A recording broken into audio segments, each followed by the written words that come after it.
Hey everyone. Having trouble getting past the continue screen on Roblox for your PS4 or PS5? You're not alone. Let's break down why this happens.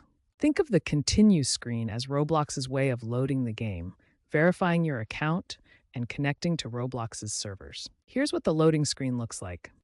The most common reasons for getting stuck here are often due to your console having some corrupted or outdated cache.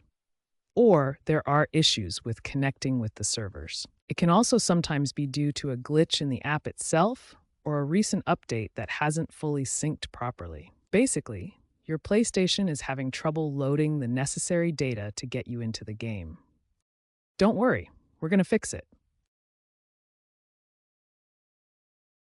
Let's start fixing this.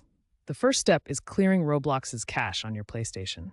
Go to Settings, then Storage, then Applications, and select Roblox.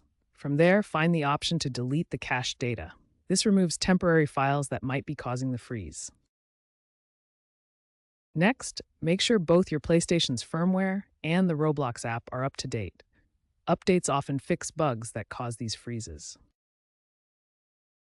If that doesn't work, try completely uninstalling and reinstalling Roblox from the PlayStation Store. This resets the app and can resolve persistent issues. Another helpful step is force closing the app or restarting your PS5 or PS4. For force close, hold the PS button and select Close Application. For restart, go to the Power menu and choose Restart PS5.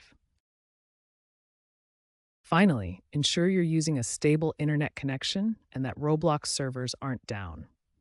Check their status page if you see connection errors. Remember, regular maintenance like clearing cache can prevent these issues in the future.